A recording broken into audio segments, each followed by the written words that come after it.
ओम नमो भगवते वासुदेवाय। ओम नमो भगवते वासुदेवाय। ओम नमो भगवते वासुदेवाय। तो हम लोग आज कल जन्माष्टमी होने की वजह से कल का सेशन हम लोगों को स्थगित करना पड़ा और सभी लोग जन्माष्टमी को धूमधाम से मनाए होंगे, ऐसी मुझे आशा है। आज भी एक पावन पर्व रहता है, नंदोत्सव कहते हैं उसको, जो भगवान के जन्म के बाद में नंद बाबा के यहाँ उत्साह हुआ, प्रसन्नता हुई, उसको सेलिब्रेट करने के लिए आज का उत्सव मनाया जाता है। तो वो आज का भी दिन बड़ा शुभ है, लेकिन चूंकि ये सेशन भी होना था तो मैंने विचार किया कि इस हफ्ते का गैप हो जाएगा, तो चलो हम लोग तो आज कर लेते हैं। तो मैं आप सबका बहुत बहुत आभार व्यक्त करता हूँ कि आप लोग अपने व्यस्ततम दिनचर्या से थोड़ा समय निकाल कर और भगवत गीता के चर्चा हेतु एकत्रित होते हैं। आप सबका बहुत बहुत हृदय से धन्यवाद। मैं सभी पूर्व आचार्यों के चरणों में निवेदन करता हूँ, उनको साष्टांग प्रणाम करता हूँ और उनकी कृतज्ञता व्यक्त करता हूँ आभार स्वरूप कि हमको ये सारे जितने भी ग्रंथ आदि हैं, जो टीकाएं हैं विभिन्न, जहाँ से हम ये सब चीज़ें समझ पाते हैं, वो उनके ही प्रसाद स्वरूप हमको मिले हैं। यदि वे नहीं होते तो आज हम इनको समझ पाने में सक्षम नहीं हो पा रहे होते। तो उनके चरणों में कोटि कोटि नमन और आप सबके चरणों में प्रणाम करते हुए मैं प्रार्थना करता हूँ कि आप सब मुझे ऐसा आशीर्वाद दे, जो भी मैं कहूँ वो शास्त्रोक्त हो, शास्त्र सम्मत हो, कुछ भी अनर्गल अन्यथा मेरे मुख से ना निकले। और चूंकि आप सब लोग करुण हृदय हैं तो वे इस प्रार्थना को अवश्य स्वीकार करेंगे और मुझे ऐसा आशीर्वाद जरूर देंगे। इसी प्रार्थना के साथ हम लोग सबसे पहले मंगलाचरण करेंगे और फिर हम लोग अध्याय 7 श्लोक संख्या 19 तक चर्चा कर चुके हैं। 20वें श्लोक पर हम लोग जाएंगे। ठीक है, तो हम लोग स्टार्ट करें।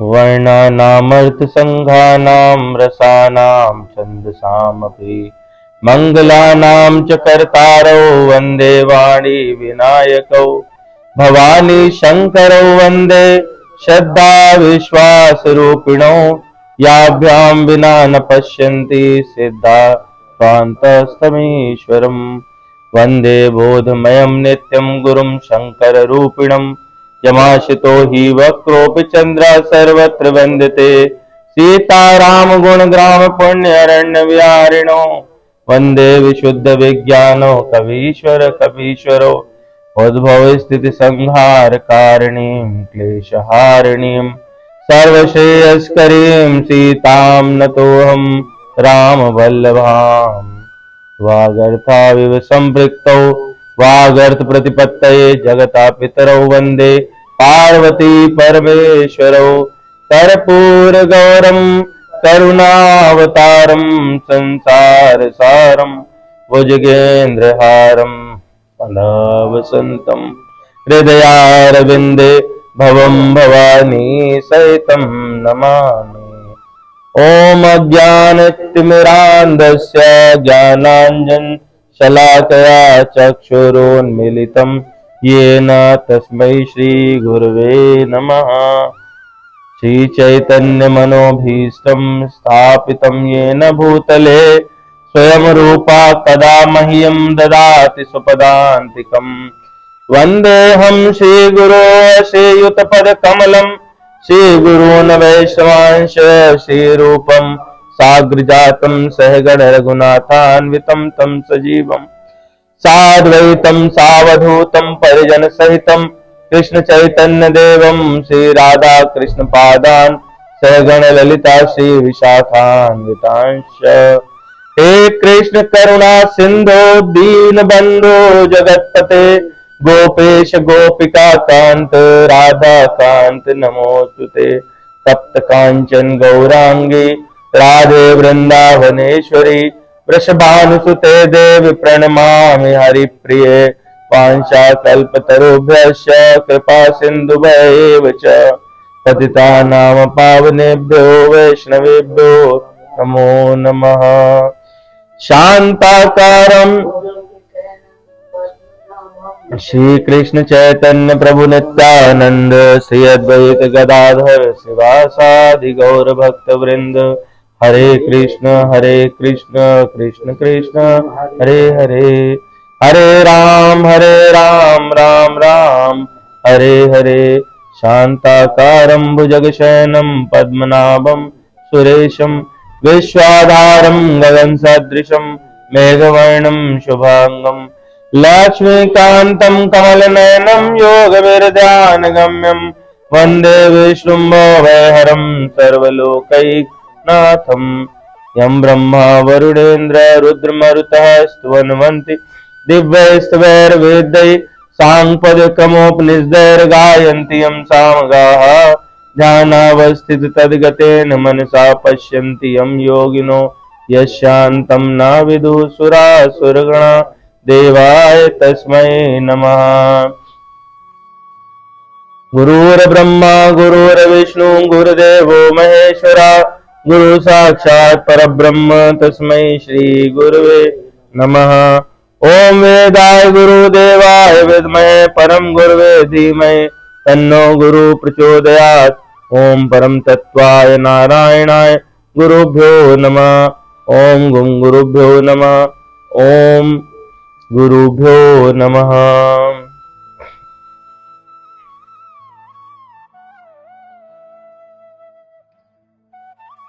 बोलिए वृंदावन बिहारी लाल की जय। श्री सीताराम भगवान की जय। उमापति महादेव की जय। पवन सुत हनुमान की जय। तो हम लोग थोड़ी सी पुनरावृत्ति कर लेते हैं। कुछ लोग पिछली बार नहीं थे और कुछ लोग पहली बार हैं, तो इसलिए जो है थोड़ा हम लोग को पुनरावृत्ति की आवश्यकता है। तो चलो, हम लोग जो है विचार ये कर रहे हैं कि संसार में जो है वो भक्ति के आधार को देखें तो 3 प्रकार के लोग होते हैं। एक वो जो भगवान की शरण ग्रहण करते हैं, और कुछ लोग होते हैं जो भगवान की शरण कभी ग्रहण नहीं करते, और तीसरे की बात आज हम लोग करेंगे। तो वो कौन से लोग थे जो भगवान की शरण कभी ग्रहण नहीं करते? दुष्कृति ना। तो उनमें कितने प्रकार के लोग थे?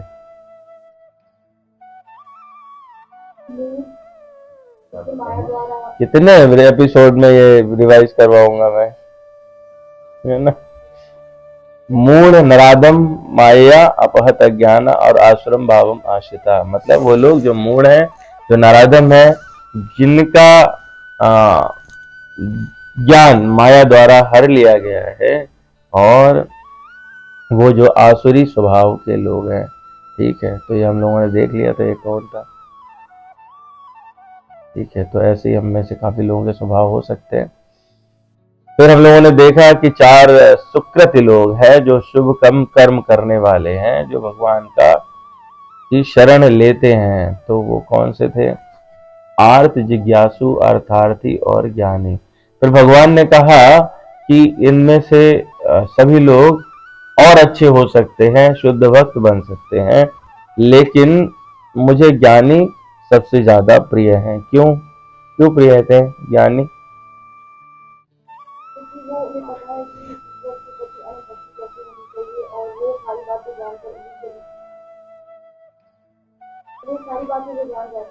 ये मैंने ऐसा कब बता दिया?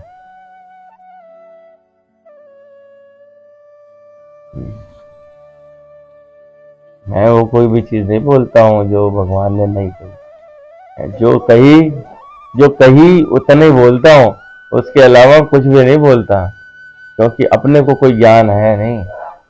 जो लिखा है शास्त्र में, भगवत गीता में जो लिखा है उतना ही बोलता हूँ, उसके सिवा नहीं बोलता है। तो अगला श्लोक, अगर वही हमने पिछली बार कहा था कि घर जाएं तो श्लोक देखें, और वो श्लोक देखा होता तो याद हो जाता।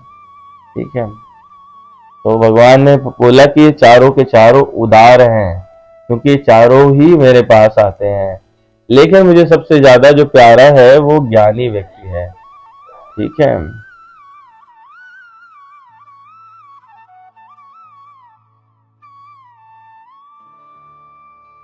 क्यों? उसका कारण भगवान ने बताया कि वो नित्य युक्त है और एक भक्त है। वो सिर्फ और सिर्फ मेरी भक्ति करता है और सदा मेरी भक्ति में ही तत्पर रहता है। सिर्फ दो कारण दिए भगवान ने, और यही दो कारण ही चाहिए हमको। इसके अलावा कुछ और की आवश्यकता नहीं है। अगर ये दो रहे, नित्य युक्त रहे, एक भक्ति रहे, तो वो व्यक्ति भगवान को निश्चित तौर पे प्राप्त कर सकता है। एक युक्त हम लोगों ने नित्य युक्त की बात की थी, जो हमेशा हमेशा भगवान के लिए ही तत्पर रहता है, उसको किसी और बात से कोई भी लेना देना नहीं है। और दूसरा कि एक भक्ति मतलब भगवान को छोड़ के किसी भी कारण से किसी के पास भी वो कभी नहीं जाता, तो वो कहलाती अनन्य भक्ति। मतलब हमको सुख हो दुख हो किसी भी परिस्थिति में हो, वो भगवान के पास ही जाते हैं हर परिस्थिति में। तो भगवान ने कहा तेषाम ज्ञानी नित्युक्त, वो ज्ञानी जो नित्य युक्त है। तेषाम ज्ञानी नित्युक्त एक भक्तिर विशिष्यते, प्रियो ही ज्ञानिनोत्यर्थम अहम स च मम प्रिया। है वो ज्ञानी जो नित्य युक्त है और एक भक्ति में रहने वाला है, और ऐसा ज्ञानी व्यक्ति मुझे अत्यधिक प्रिय है। फिर इसके बाद में भगवान ने बताया कि वो सारे के सारे उदार हैं, लेकिन अर्जुन के मन में बात आई कि क्या सारे ज्ञानियों को वही स्थिति प्राप्त हो जाती है? सारे ज्ञानी क्या शुद्ध भक्त बन पाते हैं? तो ऐसे में भगवान ने कहा कि बहुत सारे लोग बहुत सारे जन्म लेते हैं, लेकिन यह ज्ञान हो जाना कि वासुदेव ही सब कुछ है, भगवान कृष्ण ही सब कुछ है, ऐसा ज्ञान नहीं होता, बड़ा ही दुर्लभ है। और इसलिए जिस व्यक्ति को यह ज्ञान हो जाए वो महात्मा कहलाता है, और वो व्यक्ति बहुत ही दुर्लभ रहता है। बहुनाम जन्मनाम अन्ते ज्ञानवान माम प्रपद्यते, वासुदेवा सर्वमिति समात्मा सुदुर्लभा। तो हमने इसमें दो व्याख्याएं रखी थी। एक था कि भक्ति करता हुआ व्यक्ति अनेक जन्म जन्मांतर के बाद सचमुच में ज्ञान हो जाए और उसको समझ आए कि समस्त कारणों के कारण भगवान कृष्ण ही है, ऐसा जान के वो उनकी शरण में जाए, तो ऐसा व्यक्ति महात्मा कहलाता है, और वो अत्यंत दुर्लभ है। तो हम लोगों ने तो बहुत सारी चर्चा की, पिछली बार निवेदन किया कि इतनी आसान बात नहीं है। भगवान कह रहे अनेक जन्म लग जाते हैं, अनेक मतलब करोड़ों जन्म। हम लोगों ने पिछली बार व्याख्या में बात देखी थी कि करोड़ों जन्म लग जाते हैं, और करोड़ों जन्म लगने के बाद में हमको यह बात का ज्ञान प्रस्फुटित हो कि भगवान कृष्ण ही सब कुछ है। हमको नहीं हुआ है, ऐसा समझना नहीं, ऐसा बुद्धि में मत डाल लेना कि अब हमको ये बात पता चल गई तो ज्ञान उत्पन्न हो गया। ज्ञान उत्पन्न होना और बात का पता चलना, दोनों में बहुत फर्क है। ठीक है, ज्ञान का मतलब होता है कि आप उसका प्रैक्टिकल इम्प्लीमेंटेशन समझ जाएं, कर सकें। तो अगर वो नहीं हो पा रहा है तो इसका मतलब ये बात है जो एडवर्टीजमेंट की तरह आई थी और चली गई। ठीक है, तो आपने सिर्फ एडवर्टीजमेंट ही देखा है, वो उपयोग में नहीं आया, तो वो ज्ञान नहीं है। ठीक है, तो एक हमने ये बात की थी, और दूसरी बात जो दूसरा भाव था, जो मेरा भाव था, वो ये था कि उल्टी तरफ से अगर इसको देखें कि वो व्यक्ति बहुत ही दुर्लभ व्यक्ति जो इस बात को समझ जाए कि वासुदेव ही सब कुछ है, वो महात्मा कहलाता है। और ऐसा ज्ञान उसको अनेक जन्म के बाद होता है, और वो अंतिम जन्म होता है। इस श्लोक के दोनों अर्थ ऐसे निकलते हैं। ठीक है, तो यानी ये बात हुई कि अनेक जन्म लेने का प्रयोजन हुआ कि ये ज्ञान हमको हो जाए, ताकि वो जन्म जो है वो अंतिम जन्म हो, उसके बाद कोई जन्म की बात ना बने। वासुदेवा सर्वमति, बहूनाम जन्मनाम अंते ज्ञानवान माम प्रपद्यते वासुदेवा सर्वमिति समहात्मा सुदुर्लभा। है ना, तो ऐसा महात्मा बहुत मुश्किल से मिलता है। भगवान ने तीसरे श्लोक में, इसी अध्याय के तीसरे श्लोक में पिछली बार भी उद्धत किया था, है तो उन्होंने बात कह दी थी, पहले शुरुआत में कह दी थी, दोबारा क्वेश्चन दिया आकर के यहाँ पर है, पहले ही बोल चुके हैं। मनुष्याणाम सहस्रेषु कश्चिदति सिद्ध है यततामपि सिद्धानाम कश्चिन माम वेति तत्वता। मतलब मनुष्याणाम सहस्रेषु, हजारों हजार में से कोई एक जो किसी सिद्धि के लिए, मतलब ऐसा नहीं भगवान के लिए उन्मुख होगा, वो समझना शुरू करता है कि मेरा जो जन्म है वो कुछ डिफरेंट है, और वो सिद्ध प्राप्त करने की कोशिश करता है, उनमें से, उन सिद्धियों में से कोई एक होता है, यततामपि, कोई उनमें से एक ऐसा होता है जो इस तरफ बढ़ता है, इस मार्ग पर आगे बढ़ता है, और वो ज्ञान प्राप्त करने की उसमें जुट जाता है। उनमें से कोई एक ऐसा निकलेगा जो, ठीक है, तो इसका अर्थ ये होता है कि पूरे देश में ऐसे लोग ढूंढोगे तो आपको, हाँ मतलब वो पूरे देश में, पूरे विश्व में, पहली चीज तो भेंट नहीं होगी, और भेंट होगी तो वो मतलब इतने दुर्लभ है कि, तो हमको ये बात जो है बुक में तो लिखी है, भगवान ने कह दी है, और अनेक अनेक, भगवत गीता में नहीं, अनेक अनेक शास्त्रों में यही बात है, हर शास्त्र का यही सार भी है, लेकिन वो बात अंदर, हृदय के अंदर प्रवेश करती नहीं है। ठीक है, तो ये बात आसान नहीं है। हाँ, अभ्यास करें तो शायद ये बात किसी दिन हमारे अंदर प्रकाशित हो जाए। प्रकाशित होने का मतलब है कि हमको प्रैक्टिकल इम्प्लीमेंटेशन में लगे कि भगवान ही सब कुछ है, और जब ये बात लगने लगे तो आप समझ लेना कि आप ज्ञानवान हो गए हैं। ठीक है, तो यदि अपने को ज्ञानवान समझते हैं तो पक्के से आपके अंदर ये बात आ चुकी होगी, और अगर ये बात नहीं आई और अपने आप को ज्ञानवान समझते हैं तो इसका मतलब मुझे कहने की जरूरत नहीं है। ठीक है, तो हम लोगों ने इस पर चर्चा की, और हमने बहुत सारी जगहों से चर्चाएं इसमें हुई। फिर थोड़ा सा हम लोगों ने देखा कि इसको वासुदेव ही सब कुछ है, सब कुछ वासुदेव है, इस तरह से भी समझा जा सकता है।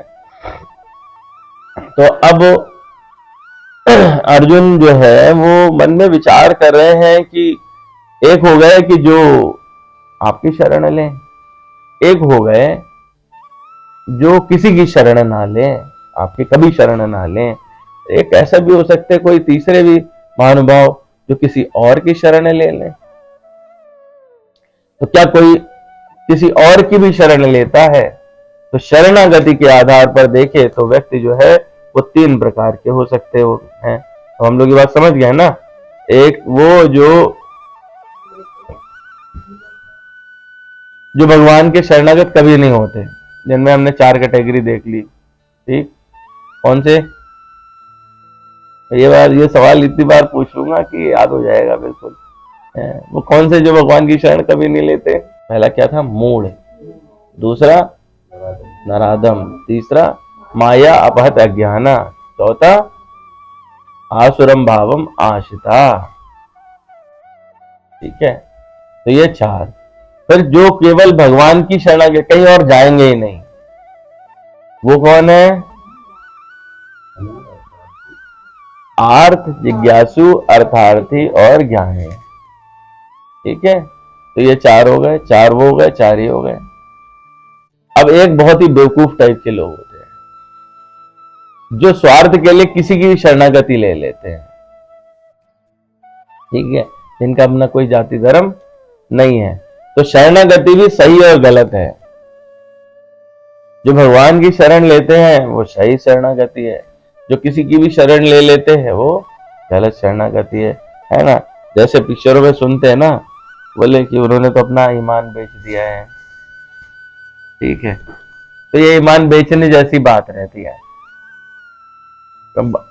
तुरंत के लाभ के लिए हम किसी के पास चले जाएं और उसकी शरण ले, बोले तुम ही हो माई बाप। ऐसा करते हैं ना लोग, अपने स्वार्थ के लिए ऐसा करते हैं। इंसान को भी बना लेते हैं, देवताओं को बना लेते हैं, तथा कथित साधु सन्यासियों को बना लेते हैं, सबको भगवान की श्रेणी में ला के रख देते हैं। तो उससे भगवान छोटे हो जाते हैं क्या? नहीं। उससे क्या वो देवता ऊपर हो जाते? क्या नहीं। क्या वो व्यक्ति भगवान बन जाता है? नहीं। होता क्या है, इसका परिणति क्या है? वो व्यक्ति जो ये सब कर रहा है वो मूर्ख बन जाता है। और भगवान ने इसको साफ साफ ये बात कही, ठीक है। तो वो बता रहे हैं कि क्यों ऐसे लोग जो है वो दूसरों की शरणागति क्यों लेते हैं। अर्जुन के मन में प्रश्न आया, भगवान ने उसके लिए आगे बताया। क्या बताया? कामैस्तै हित ज्ञाना प्रपद्यन्ते अन्य देवता तम तम नियमास्थाय प्रकृत्या नियताः स्वया। जिनकी बुद्धि भौतिक इच्छाओं द्वारा मारी गई है वे देवताओं की शरण में जाते हैं।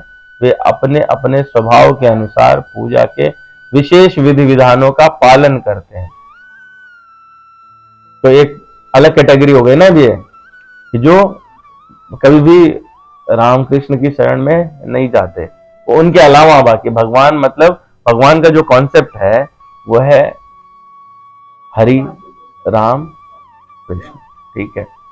ये भगवान का कॉन्सेप्ट है। इसके अलावा किसी के पास भी अगर आप जा रहे हैं अपनी भौतिक इच्छा या दूसरी इच्छा, तो अभी हम लोग डिस्कस करेंगे कैसी होती हैं इच्छाएं हैं, और फिर समझने का प्रयास करेंगे। तो वो लोग जो है उनकी बुद्धि कैसे कह रहे हैं, उनकी मति मारी गई है, भगवान ऐसा कह रहे हैं। भगवान साफ साफ बात बोल रहे हैं कि जो हमको छोड़ के किसी और की शरण में ले रहे हैं, जा रहे हैं, वो उनकी मति मारी गई है, उनकी बुद्धि मारी गई। किसके द्वारा मारी दी गई है? भौतिक इच्छाओं की। किसकी भौतिक इच्छाएं? उन्हीं की भौतिक इच्छाएं। मतलब अपने ही स्वार्थ के कारण वो कामनावश ऐसी कार्य करने लगते हैं। तो आइए हम लोग देखें क्या है। तो हम लोग देखते हैं दो तरह के लोग हुए।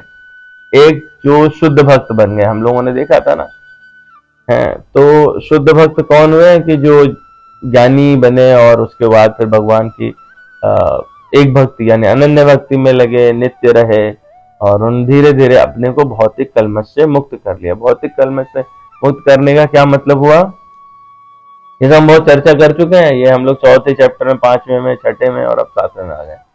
भौतिक कलमश से मुक्त होने का मतलब क्या है? कोई इच्छा नहीं। इच्छा तो रहती है, बिना इच्छा के तो आप जी नहीं सकते, कोई नहीं जी सकता। इच्छा के बिना नहीं जी सकते। इच्छा एक ही रहती है, भगवान की सेवा करना, उसके अलावा कोई इच्छा नहीं रहती है, ठीक है। उनकी जो भक्ति है उसे कहते अहेतु की भक्ति, मतलब उनकी भक्ति का कोई हेतु नहीं रहता है, सिर्फ और सिर्फ भगवान को प्रसन्न करना ही उनकी इच्छा, उनका हेतु रहता है कि भगवान मुझसे प्रसन्न हो, इसके अलावा कोई दूसरा हेतु नहीं है। तो वो व्यक्ति क्या है? समस्त भौतिक कलमश से मुक्त हो चुके हैं, तो वो भगवान की शरण में चले जाते हैं, उनकी भक्ति में तत्पर हो जाते हैं।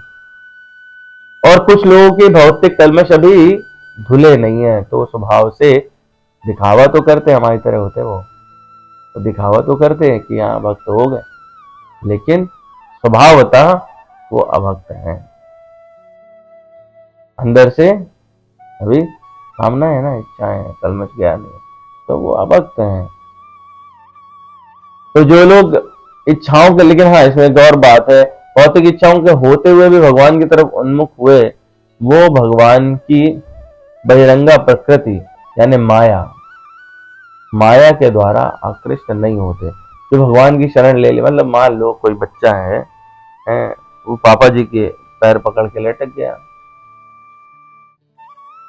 तो भले ही पापा जी से अभी उसको बहुत प्यार नहीं है, किसी कारण से लटका है कि मुझे अमुक बुक मिल जाए, खिलौना मिल जाए, उसकी कोई भी इच्छा है वो पूरी हो जाए, लेकिन क्या कोई दूसरी शक्ति, कोई अपहरण करने वाला व्यक्ति उसको प्रभावित कर सकता है?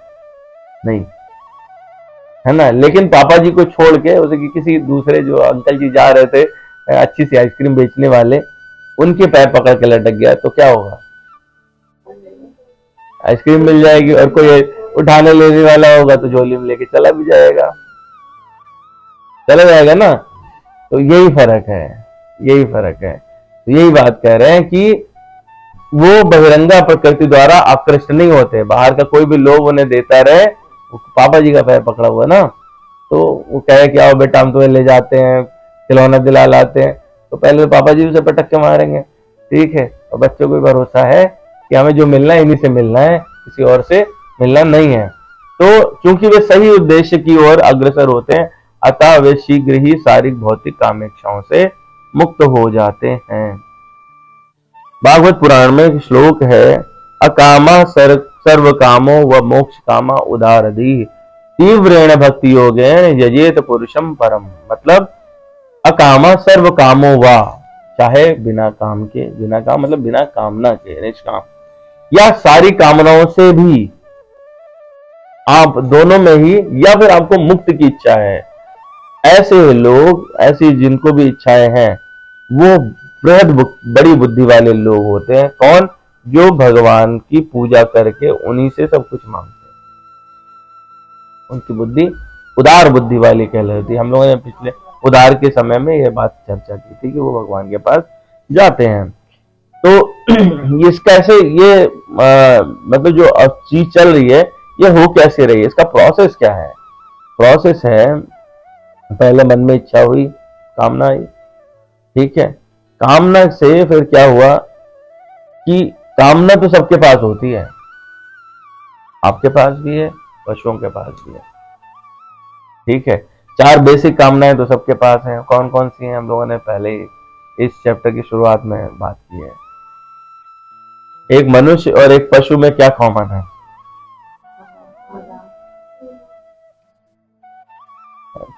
सवाल पूछने का यही फायदा रहता है, लोग जो है फिर ध्यान देने लगते हैं।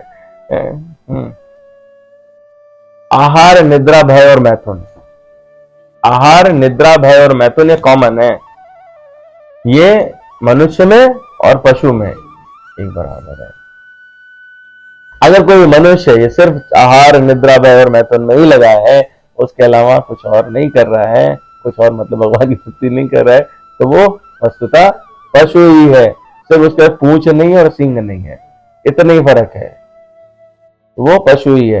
तो कामना जो है वो सबके पास है, पशु के पास भी है और मनुष्य के पास। तो मनुष्य के पास में एक एक्स्ट्रा चीज मिली जो भगवान ने दी, वो क्या था? वो तो ठीक है, तो है, पर वो तो क्या है, आपके पास में कितना भी अच्छा कपड़ा हो, बहुत ही सुंदर सोने से भरा हुआ कपड़ा है और कभी ना पहनो, ठीक है, या उसको ले जाके पखाने में रगड़ दो, तो उसकी कोई उपयोगिता नहीं है ना।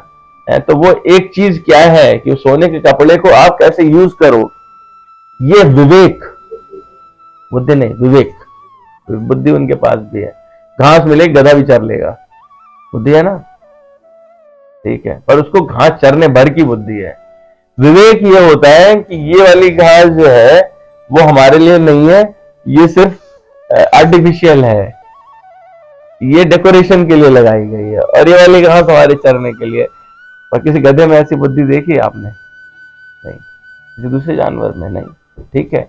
मनुष्य में है वो विवेक।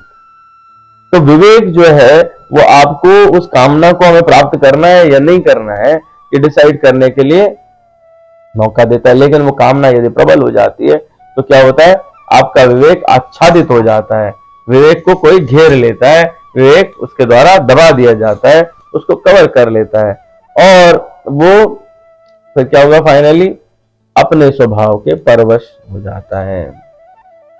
अपने स्वभाव के परवश मतलब जिसकी जो इच्छा रहती है वो उसी के अंदर, उसके कारण सबके अपने अपने स्वभाव हैं, प्रकृति है अलग अलग, कुछ रजोगुणी होते हैं, कुछ तमो होते हैं, कुछ स्वभावतः सतोगुणी होते हैं, मिक्सचर होता है, बाहुल्य जिसका ज्यादा हो तो उसके हिसाब से वो बिहेव करते हैं। तो उनमें जो है जैसा उनका स्वभाव रहता है उसके हिसाब से वो एक्ट करते हैं, और फिर क्या होगा कि वो कामना पूर्ति के लिए अनेक उपाय और विधियों को ढूंढते हैं। मतलब आपको एक बार इच्छा जागी, संकल्प हुआ मन में, पूर्णा हुई मतलब इच्छा जागी, संकल्प हुआ यानी आप करना है इसको, और फिर क्या करते हो आप कि कैसे होगा ये तलाश करते हैं, ठीक है। तो तलाश जो करते हैं उसके लिए वो ढूंढते हैं कि कौन आदमी जिसको गूंज दे के काम हो जाएगा। कामना पूर्ति के लिए अनेक उपायों और विधियों को वो ढूंढना शुरू करते हैं। जैसे शनिवार को जाएंगे, तेल चढ़ाएंगे तो शनि की दशा उतर जाएगी, ठीक है। या कि हम सूर्य को अर्घ देंगे तो ये अमुक चीज हो जाएगी, है गाय को गुड़ खिला देंगे तो अमुक चीज हो जाएगी, ये वाले ग्रह का प्रभाव शांत हो जाएगा, ये ऐसा हो जाएगा। तो ऐसे बहुत सारे नियम और विधि विधानों को ढूंढते रहते और फिर क्या होगा, वो इस तरह से अन्य देवताओं की शरण ले लेते और भगवान को भूल जाते हैं। वो कभी नहीं जाते राम कृष्ण के पास में, वो कभी नहीं वो बात करते हैं, क्योंकि उनको जो चाहिए वो एक छोटे स्तर से मिल जाता है। लेकिन उसमें प्रॉब्लम क्या है, प्रॉब्लम यह है कि किसी भी देवता के पास जब आप जाते हो, किसी अधिकारी के पास जाते हो, तो वो जो रिक्वायरमेंट है उसी पे काम करेगा और उसके पास जितना है एबिलिटी देने का उतना ही दे सकता है, उससे अधिक नहीं दे सकता। यानी इंद्र से यदि कुछ और मांगोगे तो नहीं मिलेगा, जल ही मिलेगा, वर्षा मिलेगी, स्वर्ग आदि के भोग मिलेंगे और कुछ नहीं मिल सकता। जिसका जितना आधिपत्य है उससे ऊपर वो नहीं दे सकता। दूसरी प्रॉब्लम क्या है कि जब वो अधिकारी हैं या दुकानदार हैं, जब तक ऑफर स्टॉक रहने तक, स्टॉक खत्म तो ऑफर खत्म, ठीक है। उनकी अपनी आयु है, उसके बियॉन्ड वो भी नहीं जा सकते। उनके जब अपने जो शुभ कर्म है वो समाप्त हो जाते हैं तो इंद्र का पतन हो जाएगा, वो नीचे आ जाएंगे। हम लोग आगे अगले चैप्टर में पढ़ेंगे कि क्या गति होती है, ठीक है। मनुष्य जो है वहां तक जाता है और वापस आ सकता है, तो वो चक्र क्या है इसके संबंध में हम लोग 8वें चैप्टर में बात करेंगे, ठीक है। तो वो क्या होता है कि उनकी जो अपनी लिमिट है, तो आपको उस लिमिट के बियॉन्ड तो ले ही नहीं जा सकते। उस क्षण में आप समझौता कर लेते हैं और वो आपकी इच्छा पूरी हो जाती है, लेकिन अल्टीमेटली वो लास्ट मोमेंट तक नहीं रहती। अब विवेक का काम क्या था, हमने कहा ना विवेक आच्छादित हो जाता है। विवेक का काम क्या था, विवेक का काम यह था कि विवेक से आपको पता चलता है कि ये मेरे लिए लॉन्ग टर्म में ठीक है या नहीं है, तो वो चीज जो है वो आप भूल गए। लॉन्ग टर्म का मतलब होता है वो जो एंड ऑफ द डे पे आपके लिए मोस्ट इंपॉर्टेंट हो। एंड ऑफ द डे क्या है, मृत्यु के समय सबसे इंपॉर्टेंट क्या है, मृत्यु के समय सबसे इंपॉर्टेंट क्या है। लास्ट मोमेंट पे जो हमको चाहिए वो क्या चाहिए, वो ये चाहिए कि हमको भगवान का नाम स्मरण में रहे। हम क्या चाहते हैं, सब लोग बोलते हैं ना कि एक दिन तो सबको जाना है, ऐसा तो सभी बोलते हैं, ठीक है, ये तो कॉमन बात है। कहां जाना है, कल आपको जाना है ना, आपको पता है कहां जाना है, पर एक दिन हम सबको जाना है, कहां जाना है ये नहीं पता है। जबकि ये बचपन से सुन रहे हैं, बचपन से कह रहे हैं। घर से निकले, गाड़ी में बैठने जा रहे हो, पता होता है कहां जाना है। वो जो सबसे अनइम्पॉर्टेंट चीज है वो भी पता है, जिसको बचपन से रट रहे हो और बुढ़ापे तक रटते जाओगे, भैया एक दिन तो सबको जाना रहता है, क्या अपना जब टाइम पूरा हो जाए तो चले जाएगा। हाँ ठीक है, बहुत बढ़िया बात, तो जाओगे कहाँ।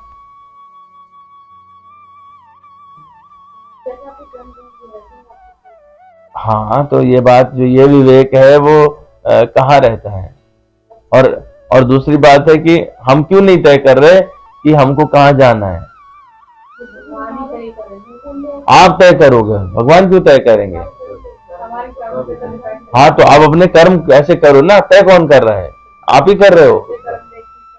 तो बात वही है ना, फिर अरे तय कौन कर रहा है, आप ही कर रहे हो ना। आप जो कर रहे हो वही तो, जो एग्जाम में लिखोगे उतने तो नंबर मिलेंगे, भगवान थोड़े ना कर रहे हैं, वो आपके नंबर भगवान बना नहीं, आपने खुद ने बनाए। वो तो बस ये है कि भैया कॉपी चेक होने के लिए गई, जितना उसमें लिख के आए हो उतने नंबर मिल जाने।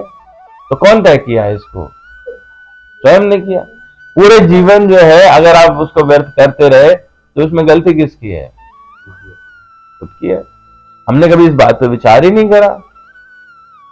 तो क्या होता है कि इसमें पहला हिस्सा कामय तय तय हित ज्ञाना, मतलब कि इस लोक की और परलोक के भोगों की कामनाओं से जिनका ज्ञान ढक गया है। अब इसमें क्या है, कामनाएं विभिन्न प्रकार की होती हैं। अब हम लोग देखते हैं क्या है कामना क्या है। एक तो होती है यहाँ के भोग की कामना, ठीक है, जो हम सब की होती है अधिकतर, धन संग्रह करना। ठीक है, उसके विषय में मैं अक्सर बोलता हूँ कि हम सब लोग क्या करते हैं, दो ही काम करते हैं जीवन भर, संपत्ति अर्जन और विपत्ति निवारण। संपत्ति अर्जित करते हैं, उसके लिए जो विपत्ति आती है उसको दूर हटाते हैं। ठीक है, उसमें संपत्ति खर्च करते, फिर संपत्ति अर्जित करते और विपत्ति हटाते हैं। इसके अलावा कोई पूरे जीवन कुछ और करते नहीं है। ठीक है, हमको कैसे संपत्ति मिले इसकी युक्ति बनाते हैं, फिर उस युक्ति में जो विपत्ति आ रही होती है, जो मुश्किलें आती है, उनको हटाते हैं, उससे संपत्ति अर्जित करते हैं, फिर उस संपत्ति को विपत्ति के निवारण में खर्च करते हैं, और ये चक्र चलता रहता है, संपत्ति अर्जन विपत्ति निवारण। इसके अलावा कुछ और कर नहीं रहे। तो हमारे जीवन में जो कामना रहती है वो क्या है कि संयोग जन्य सुख के लिए धन संग्रह की कामना। यहां जब रहें तो कैसे हम भोगें, कैसे रहें, कैसे धन खर्च करें, सुख आराम से दिन बीते इत्यादि। दूसरा क्या रहता है, कभी कभी इससे भी थोड़ा और ऊपर के भोग की इच्छा हो जाती है। बोले धन ऐसे इकट्ठा करो, इस तरह की कामना रहती है कि वो हम क्या, इससे हमारा अभिमान बढ़े। बोले हमने तो 10 प्याऊ लगवाए, हमने जो है ठंड में 1000 कंबल बांटे, हमने हमने हमने हमने हमने ठीक है। तो ये वाली जो बात है वो बढ़ती जाती कि मैं बड़ा बनूं, धन से इतना बड़ा बन जाऊं, लोग मुझे देखे, मैं ये बड़ा बिजनेसमैन है, ये कर रहा है, ये कर रहा है। तो ये हो गए इस लोक वाले। परलोक वाले क्या है कि हमको स्वर्ग जाने की इच्छा है, जो भी आप कर अच्छे कर्म, पुण्यात्मा कहलाएं। ठीक है, स्वर्ग जा पाएंगे अच्छे कर्म करने से। अच्छे कर्म करने से कोई, ठीक है, परलोक में जाएं तो वहां पे भोग मिले, स्वर्ग आदि की इच्छा रहती है। होते हैं बहुत लोग, अभी आप लोग को लगने लगा अरे यार ऐसी कौन बात करता होगा, लेकिन याद करिए जब हमने पूछा था कि आप कहाँ जाओगे तो आप सबने आंसर दिया स्वर्ग जाएंगे, है ना। तो ये तो अब क्या है ना कि धीरे धीरे अच्छी बात है, अगर ये ज्ञान बढ़ रहा है तो बहुत अच्छी बात है, लेकिन ये ज्ञान बढ़ने के बावजूद भी हमारी स्थिति वैसी ही रहती है। तो चलिए खैर, तो वो क्या है कि परलोक में मुझे भोग मिले या फिर मैं पुण्यात्मा कहलाऊं, ये इस प्रकार की, मतलब इस लोक की या उस लोक की कामना रहती है। और जब ये कामना रहती है तो क्या होता है कि इन सभी कामनाओं से आपके अंदर जो नित्य अनित्य, सत्य सत्य, सार असार, बंध मोक्ष, मतलब हम, हमारे लिए ठीक क्या है, गलत क्या है, कौन सी चीज हमेशा रहेगी, कौन सी चीज चली जाएगी, किससे बंधन रहेगा, किससे मोक्ष हो जाएगा, ये वाला जो विवेक है ना वो समाप्त हो जाता है। आप इस विषय में सोचते ही नहीं हो, और जब ये सोचते ही नहीं हो तो क्या होगा कि पदार्थ जो आप इकट्ठा कर रहे हैं वो कब तक रहेंगे, या हम उन पदार्थों के साथ कब तक रहेंगे, ये बात आपको समझ नहीं आती। और जब समझ नहीं आती तो आपकी जैसे प्रकृति होती है उस प्रकार का नियंत्रण होने लगता है। लोगों को समझना चाहिए, प्रहलाद महाराज जो है अपने साथियों से एक दिन खेल खेल में ये बात कहते हैं, भागवत पुराण में वर्णन आता है, क्या कहते हैं, ना ह्यच्युतम प्रीणयतो बह्यासायो सुरात्मजा आत्मा आत्मा त्वार्व सर्वभूतानां सिद्धित्वादि सर्वतः। अपने उनके साथी बच्चों ने पूछा कि आप ये पूजा अर्चना क्या करते रहते हो, तो उसके जवाब में प्रहलाद महाराज कह रहे हैं कि हे दैत्य पुत्रों, नारायण भगवान ही समस्त जीवों के पिता और मूल परमात्मा हैं। फलस्वरूप उन्हें प्रसन्न करने की में या किसी दशा में उनकी पूजा करने में बच्चे या वृद्ध को कोई अवरोध नहीं होता। कहने का मतलब हुआ कि भगवान भावना से ही प्रभावित हो जाते हैं, उन्हें ऐसा नहीं होता कि ये वाली चीज ही चाहिए तो ही वो प्रसन्न होंगे। परंतु देवताओं के साथ में दूसरी बात है, उसमें है कि अगर आप पर्टिकुलर व्रत रखोगे तो ही वो फल मिलेगा, उसमें है पर्टिकुलर यज्ञ करोगे तो ही वो फल मिलेगा। एक नियम के तहत ही आप अगरबत्ती, दिया, जो भी उसके जो भी रिचुअल हैं वो आप करोगे तो ही वो फल प्राप्त होगा, अन्यथा नहीं होगा। भगवान के साथ ऐसी बाउंडेशन नहीं है।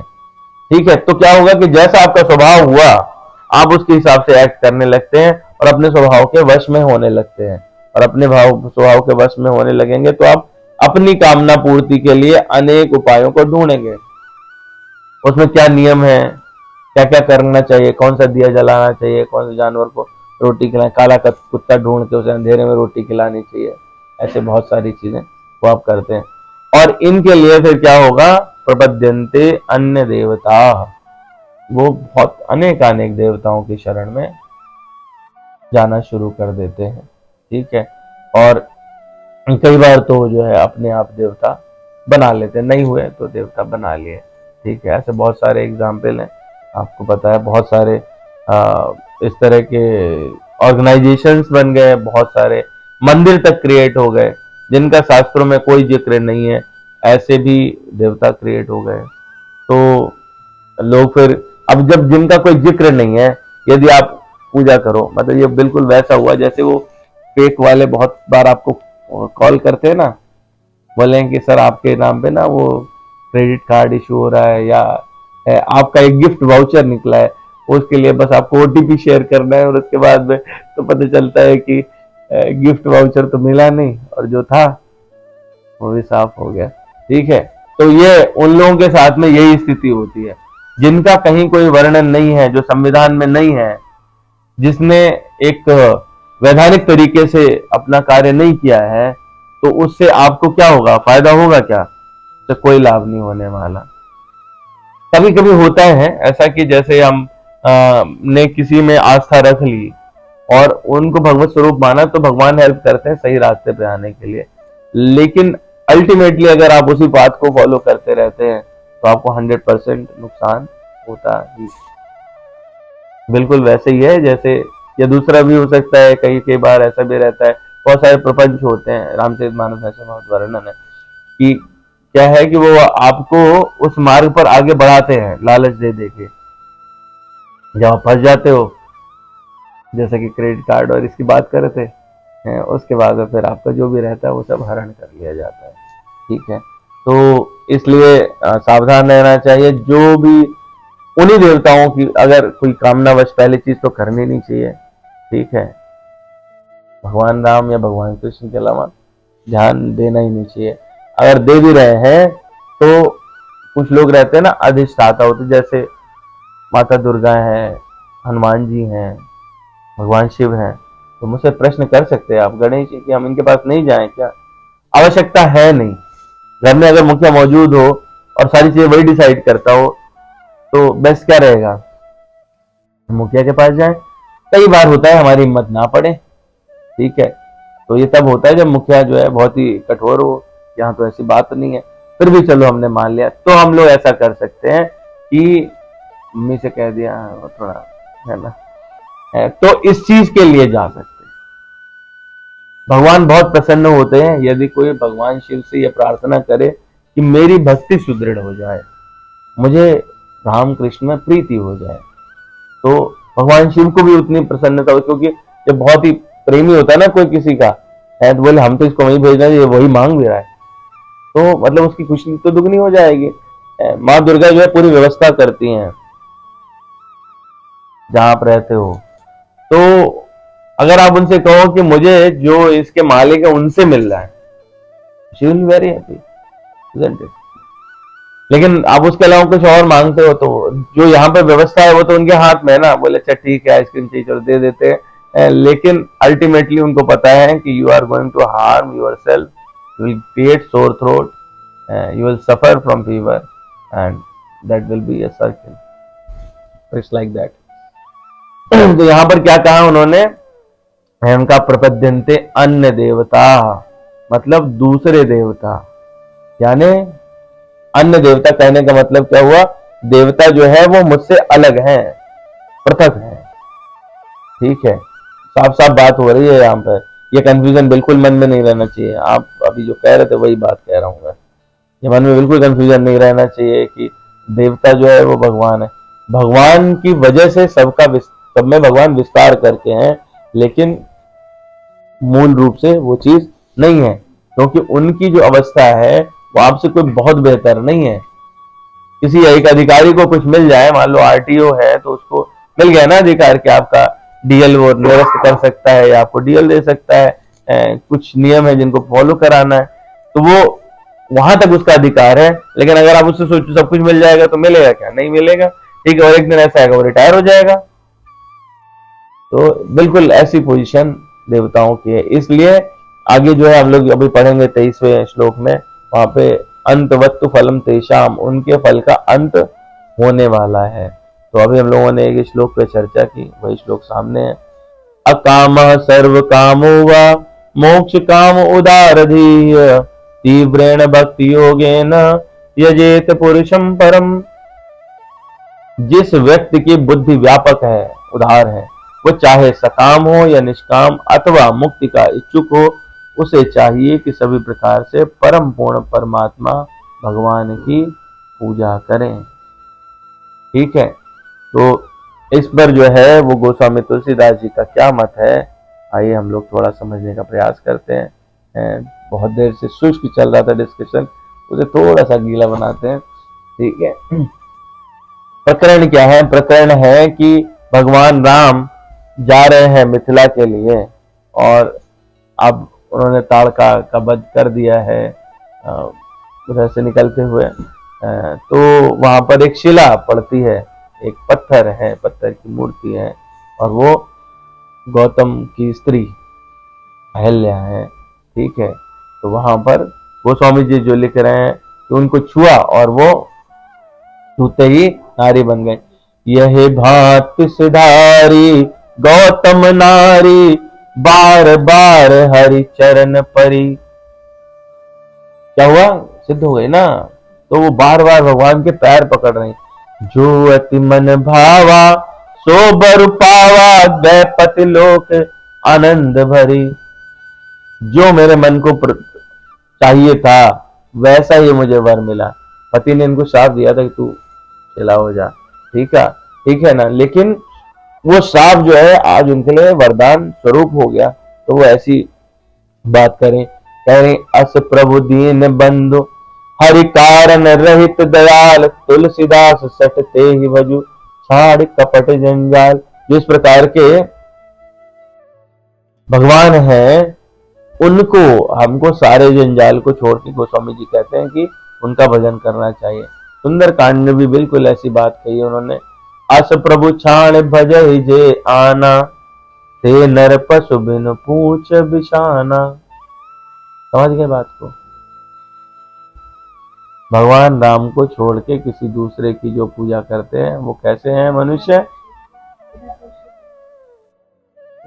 पशु में वो। ठीक है, तो ऐसी बात है।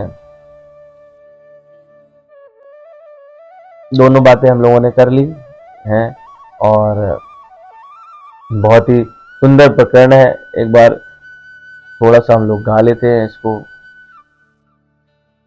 पर सत पद पावन शोक न सावन प्रगट भई तप पुंज सही देखत रघुनायक जन सुखदायक सन्मुख होए कर जोरी रही।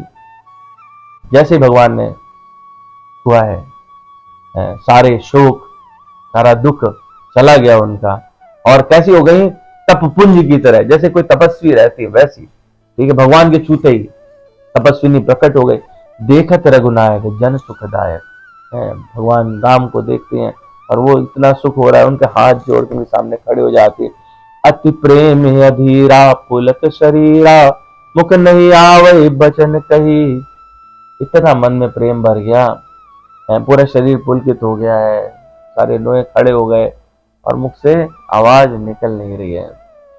अतिशय बड़े भागी चरणन लागी जुगल नयन जलधार बही। अपने को बहुत ही बड़भागी मानती हैं, पैर पकड़ लिए हैं, दोनों आंखों से आंसू लगातार बह जा रहे हैं। धीरज मन कीना प्रभु को चीना रघुपति कृपा भगत पाई। मन को धैर्य, उन्होंने धैर्य किया, भगवान को पहचान लिया, क्योंकि उनको पता था कि भगवान आएंगे तब उनका कल्याण होगा। पहचान लिया और उसके बाद में कहें कि आपकी कृपा से ही मुझे ये भक्त मिली। अति निर्मल बानी स्तुति ठाठानी जान गम्य जय रघुराई। मैं नारी पावन प्रभु जग पावन रावण रिपुजन सुखदाई। देखो उन्हें पता है यहाँ पर यहाँ पर अहिल्या ने तपस्या का जो फल है कितना भारी है, यहाँ पर उन्होंने कह दिया कि रावण के शत्रु हैं आप, रावण को मारने वाले हैं आप। मैं नारी अपावन, शाप मिला था ना, मैं नारी अपावन, मैं पवित्र नहीं हुआ, पवित्र नारी हूं, मैं नारी अपावन प्रभु जग पावन। आप जब पूरे संसार को पवित्र करने वाले भगवान है, प्रभु जग पावन रावण रिपुजन सुखदाई। अभी रावण की बात नहीं हुई है, रावण कहीं सीन में नहीं आया है अभी तक। विवाह में रावण आया था धनुष उठाने, उससे पहले तो रावण सीन में ही नहीं था। वो तपस्विनी ने भगवान राम को बता दिया कि आप तो भगवान उसको रावण को मारने वाले हो, आप उसके दुश्मन हो। तो मैं नारी अपावन प्रभु जग पावन रावण रिपुजन सुखदाई राजीव बिलोचन भय मोचन पाए पाए सर नहीं आई। मुनि श्राप जो दीना यति बल कीना पन में रुगा मैं माना। जो मुनि यानी गौतम ऋषि ने जो श्राप दिया है वो मेरे लिए दंड नहीं था, वो मेरे लिए उन्होंने अनुग्रह किया, मेरे पर कृपा की, जिसकी वजह से ऐसा मुझे मिल रहा। देखो भरी लोचन हरि भव मोचन यह लाभ सकर जाना। तो आंखों से भर के देख रहे हैं संसार से, इस भव सागर से बाहर निकालने वाले को मैं देख पाती हूँ। बिनती प्रभु मोरी मैं मति भोरी नाथ न मांगो बरियाना। भगवान जब मिलते हैं ना तो दूसरा वर मांगे निकलता नहीं है, क्योंकि आप जो सोचते हो ना उससे कहीं अधिक मिल चुका होता है, हमें उस आनंद का अनुभव नहीं है। इसलिए हमको लगता है कि ये क्या बड़ी बात हुई, मन में ऐसा लगता है ना ये क्या बड़ी बात हुई है। लेकिन जब ऐसी कोई चीज प्रकट हो जाए ना, मतलब किसी का कोई सपोज करो कि अटैचमेंट है, कोई सेलिब्रिटी है, होता है ना ऐसा, केबीसी में तो अक्सर देखते हैं लोग जाते हो कहते हैं अरे सर मैं तो आपको जिंदगी भर से चाहती थी कि मैं आपके सामने बैठूं, और फिर पता चलता है कि वो रोना शुरू कर देते हैं, मुझसे आवाज नहीं निकलती। मतलब आप सोचो कि एक इंसान के लिए जो एक सेलिब्रिटी है जिसका एक लिमिटेड एज है, उन्हें पता है बूढ़ा हो जाएगा, जिसमें कुछ दोष भी हैं, सब में दोष होते हैं, उसके लिए ही अगर आपका यह हाल है, तो भगवान जो निर्दोष है, जिनमें कोई दोष कभी नहीं है, जो दिव्य हैं, उनके प्रति अगर प्रेम और वो प्रकट हो जाए तो कैसी स्थिति होगी, तो ऐसी स्थिति होगी। बिनती प्रभु मोरी मैं मति भोरी नाथ न मांगो बरियाना पद कमल परागा रसि अनुरागा मन मधुप करे पाना। आपके चरण कमलों में मुझे सारा रस मिल रहा है, और जिसमें मेरे मन का भंवरा है उसका रस ले रहा है, पान कर रहा है, पीता जा रहा है। जही पद सुर सरिता परम पुनीता प्रकट भई शिव शीश धरी। कैसे चरण है, जिन चरणों को पकड़ा है अहिल्या ने, उनकी बात करी, कैसे चरण है, वो चरण जिससे गंगा निकली है। और वो गंगा कहाँ गई, वो गंगा जो है सबको पवित्र करने वाली। कहते हैं ना गंगा में नहा ले तो पाप मिट जाते हैं, तो सब परम पुनीता। और वो प्रकट होने के बाद में भगवान शिव जिनको अपने सिर पर डाल, मतलब आपके चरणों से जो जल निकला उसको भगवान शिव अपने शीश पर धारण करते हैं। और ऐसे चरण मुझे आज छू गए, ऐसे चरणों का मुझे कृपा मिली, तो ऐसी बात कह रही हैं। तो पद पंकज जय पूजत अज मम सिर धरो कृपाल हरि। ऐसे जिसकी पूजा सभी लोग करते मेरे सिर पर, आपने वही चरण ए भात सिधारी गौतम नारी बार बार हरि चरण परी।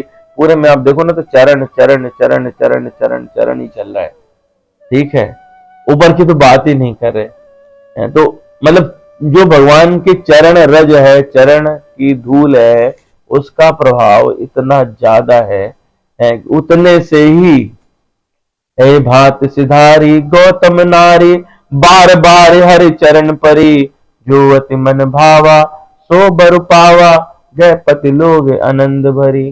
जहां पति है वहां चली गई, उस लोक में पहुंच गई, और जो मन के मन में था उससे कहीं ज्यादा उनको मिल गया प्रसाद।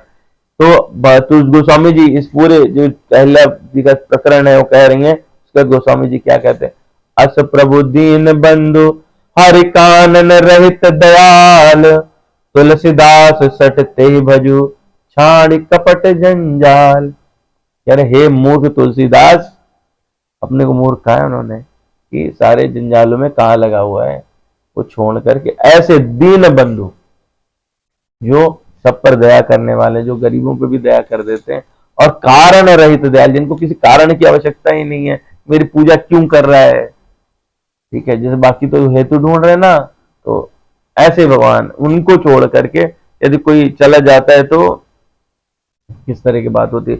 और वही बात फिर जाकर के सुंदर कांड में भगवान कहते हैं, हम लोग इसको बहुत बार चर्चा कर चुके हैं, जब विभीषण जी आते हैं और उनके पास मिलते हैं तो भगवान कितने संकोची हैं, वो जब देना होता है ना सब उठा के देना शुरू कर देते हैं। और कितनी कथाएं हम लोगों ने पढ़ी हैं, हम लोग जानते हैं, सुदामा जी को जो मुट्ठी भर चावल के बदले में देने लगे तो तीनों लोग देने लगे थे, ठीक है। वो भगवान जो आते ही विभीषण आया और उसको बोले लंकेश हो तुम,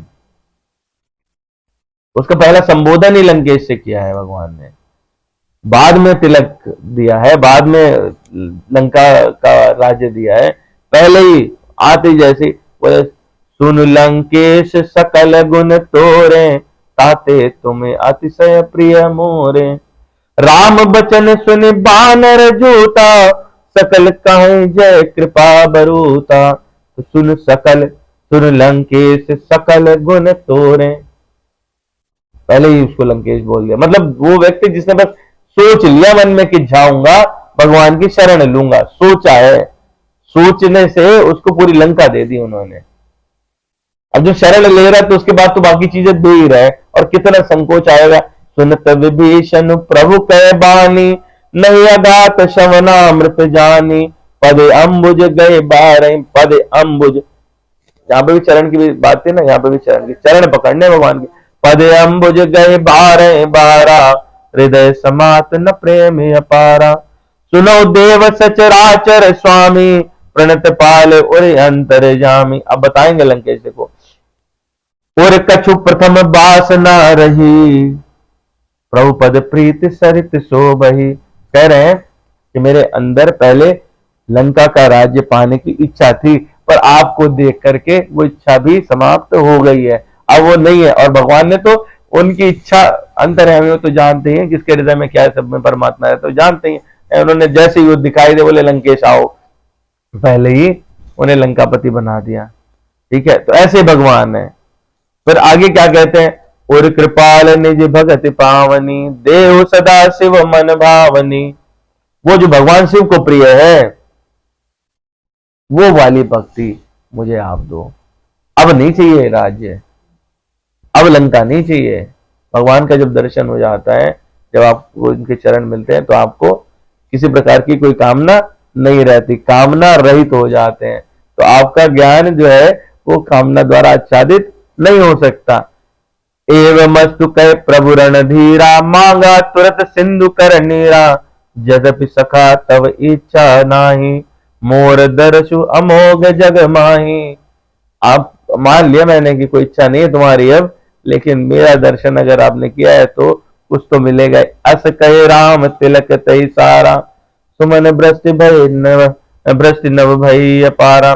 आगे बात जो कहना चाहता था, जिसके लिए इतना सब बोला है, रावण क्रोध अनल निज श्वास समीर प्रचंड, जरत विभीषण राख्यो दीन राजु अखंड।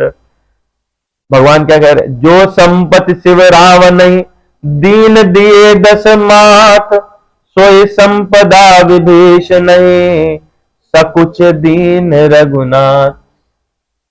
बात मैं क्या कहना चाहता था, बात यह कहना चाहता था, वो संपत्ति जो रावण को 10 सिर काटने पे मिली थी, भगवान शिव ने वो लंका जब उन्होंने अपने सारे सिर काट के चढ़ा दिए तब मिली। और भगवान के संकोच में कह रहे मैंने तो कुछ दिया ही नहीं तुझे, चल ठीक है लंका ले ले, क्या बताऊं मैं कुछ दे नहीं पा रहा हूं। ऐसे भगवान, ठीक है, इस प्रकार के भगवान है। तो अस प्रभु छाण बजई जे आना, ते नर पशु बिनु पूछ विषाना, ठीक है ना। ऐसे प्रभु को जो छोड़ करके किसी और को बसते हैं तो उनका क्या है, कैसे हैं वो, अस प्रभु छाण भजहि जे आना, ते नर पशु बिनु पूछ विषाना, ठीक है। तो अब हम लोग जो है यहीं पर विराम देंगे। इसके आगे नेक्स्ट श्लोक है, तो उस पे बस थोड़ी सी यहाँ पे करके श्लोक को लेके छोड़ देता हूँ। चर्चा हम लोग अगली बार करेंगे।